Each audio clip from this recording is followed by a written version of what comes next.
جس علی کے بیٹے کا دسترخوان روزانہ سینکڑوں ہزاروں لوگوں کو کھانا کھلاتا تھا، وہ بے بند زدہ لباس پہن رہا ہے۔ اس کا مطلب یہ ہے کہ پیسے کی کمی نہیں ہے۔ آپ عادی طور پر بھی لیں، عام تصور کے ساتھ بھی لیں تو علی کے پاس پیسے کی کمی نہیں ہے، علی بن ابی طالب کے پاس دولت کی کمی نہیں ہے۔ امام حسن کا دسترخوان مولا علی کی خلافت کے دور میں مشہور تھا۔ مولا علی کی خلافت کے دور میں سب سے پہلا دسترخوان نبی نے بچھایا امام حسن کے نام پر مدینے میں۔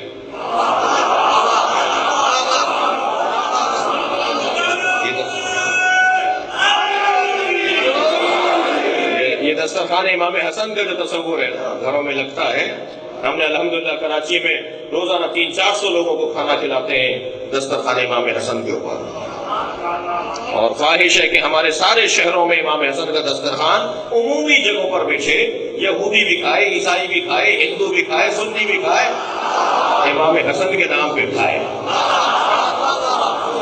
شہر کے جو صاحبان ثروت لوگ ہیں کم سے کم سال میں چند دنوں میں اور پھر مہینے میں ایک دن امام حسن کا دسترخوان شہر کے کسی پارک میں بچھائیں۔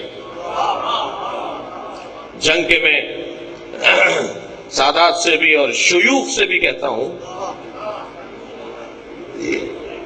اور بھی جو برادریوں کے لوگ یہاں تشریف فرمائے ہیں کہ مل کر کوئی کمیٹی بنا لیجئے، مہینے میں ایک دفعہ دسترخوان لگے گا فلاں پارک کے اندر، عمومی اعلان ہوگا امام حسن کا دسترخوان ہے۔ صلوات پڑھیں گا محمد و آل محمد۔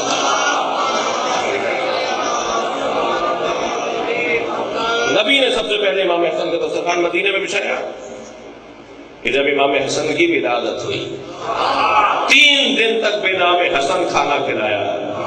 لوگ کہتے رہے کہ نیاز و نظر کیا ہوتی ہے، ہم تو دیکھ رہے ہیں نبی کیا کر رہے ہیں۔ پھر مولا امام حسن کے زمانے میں امام حسن نے دسترخوان، امام مولا علی کے زمانے میں کوفے کے اندر دسترخوان بچھتا رہا،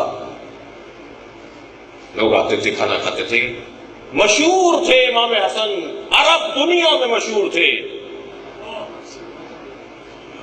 اللہ اکبر، مشہور تھے کرامت میں۔ کریم کون ہے؟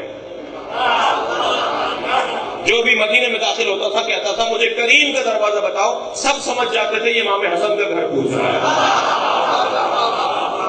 نیا آدمی جب آتا تھا اسے نہیں پتا امام حسن کا گھر کہاں ہے، تو راستے چلتے ہوئے جیسے آپ بھی کہیں گزر رہے ہوتے تو پوچھتے ہیں نا کہ ہمیں فلاں جگہ جانا ہے، تو لوگ پوچھتے تھے کریم کا گھر بتاؤ، تو سب کو پتا تھا کریم سے کیا مراد ہے،